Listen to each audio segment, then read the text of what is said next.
जय माता दी। प्रेम से बोलिए जय माता दी। आइए आप लोगों को इस वीडियो में सरल आसान तरीके से माता जी की पूजा करने की सरल विधि बताऊंगी। आप लोग वीडियो को पूरी देखिएगा।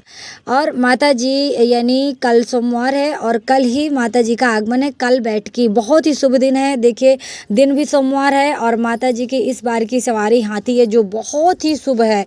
तो आप लोगों को बहुत ही सरल तरीके से पूजा करने के लिए बताऊँगी। तो आप थोड़े से भी सामग्री में कर सकते हैं और बढ़ा चढ़ा के रखना चाहें तो बढ़ा चढ़ा के भी कर सकते हैं। तो देखिए हमें जिस जगह पूजा करनी है वहाँ हमें साफ करना है। फिर एक पाटा रखना है, माता जी की चौकी बनानी है, लाल कपड़ा बिछा देना है। इसके बाद आप लोगों को माता जी की फ़ोटो या फ़ोटो हो, मूर्ति हो, कुछ भी हो, आप लोगों को रख देना है। इसके बाद आप लोगों को अगर आप कलश बनाना चाहें, सामर्थ्य है तो आप कलश बनाएं। जैसे बाहर रह रहे हैं कोई लोग और व्यवस्था नहीं है तो आप ऐसे भी व्रत रह सकते हो 9 दिन का। नहीं तो माता जी का कलश बना लें। उसके बाद जवारे बो दें। जवारे बोना बहुत ही शुभ होता है तो माता जी के जवारे बोए। इस तरह से आप लोग देख लीजिए। इसके बाद आप लोग कोई भी पूजा करें तो गणेश जी की पूजा ज़रूर करनी होती है। तो गणेश जी की छोटी है कोई भी मूर्ति हो आप लोग गणेश जी के रख लीजिए। अगर नहीं है तो आप सुपारी के रूप में भी पूजा कर सकते हो। देखिए नवग्रह आप बनाना चाहो तो नवग्रह बना सकते हैं। अगर नहीं बनाना है तो कोई बात नहीं, कोई ज़रूरी नहीं है आप नवग्रह ना बनाइए। इसके बाद देखिए माता जी के लिए आप लाल फूल, कोई भी फूल हो, फूल समर्पित करें और माता जी के लिए चुन्नी समर्पित करें। माता जी का श्रृंगार है, जो श्रृंगार की जो चीज़ें हैं आप लोग सिंदूर, बिंदी, चूड़ी, महावर, इस तरह से मेहंदी, इस तरह से माता जी का श्रृंगार समर्पित करें। और पान यानी वीड़ा बहुत ही शुभ है तो माता जी के लिए वीड़ा ज़रूर समर्पित करें। वीड़ा आप पान हो गया, इलायची हो गई, लौंग हो गए और बतासे तो इस पूजा में ज़रूर से ज़रूर लगते हैं। तो आप लोग बतासे ज़रूर चढ़ाएं। माता जी के नवरात्रि में पूजा करने में बतासे का भोग ज़रूर लगता है तो बतासे आप लोग ज़रूर लगाएं। इसके बाद आप दीपक जलाइए, आरती करिए और आप लोगों को हवन ज़रूर करना है। तो हवन के लिए जैसे आप बाहर हैं, हवन के लिए आपको कोई सामग्री नहीं है तो आप कपूर से भी हवन कर सकते हो।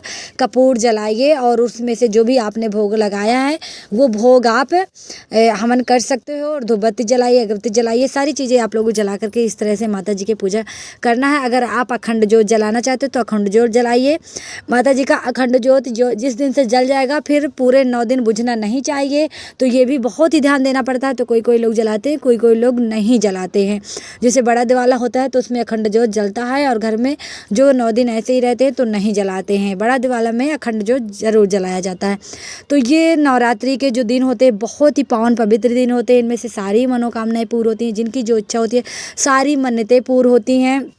और जहाँ रही व्रत की बात तो आप लोग 9 दिन रह सकते हैं, 3 दिन रह सकते हैं, 5 दिन रह सकते हैं या फिर बैठकी और पंचमी अष्टमी 3 दिन भी इस तरह से व्रत रह सकते हैं। तो पूरे हो जाते हैं 9 दिन के। तो इस तरह से आप लोगों को पूजा अर्चना इनकी करनी है। जो भी आरती आप लोगों को है तो आरती आप गाइए माता जी की। और इसके बाद अगर दुर्गा चालीसा है तो आप टाइम है तो आप दुर्गा चालीसा पढ़ सकते हैं। और इसी तरह सुबह के टाइम में आप लोगों को पूजा करनी है और शाम के टाइम में भी पूजा करनी है। तो सुबह टाइम में आप हवन वगैरह कर सकते हैं और शाम के टाइम में आप लोगों को हवन नहीं करना। और जो भी देखिए ऋतु फल हैं तो सेब है, केला है, जो भी ऋतु फल है तो आप उनको भी समर्पित कर दीजिए। तो इस तरह से आप लोग पूजा करिए। और बहुत ही माता जी के बहुत ही पावन पवित्र दिन चल रहे हैं, शुभ दिन है। कल से बहुत ही 9 दिन जो जगमग होते हैं माता जी के, बहुत ही पावन पवित्र दिन है। सारे मन की मुरादें पूरी होती हैं। तो आप लोग भी ये पूजा ज़रूर करें, चाहे पूजा छोटी हो चाहे बड़ी, माता जी को सब स्वीकार है। तो प्यार से बोलिए जय माता दी।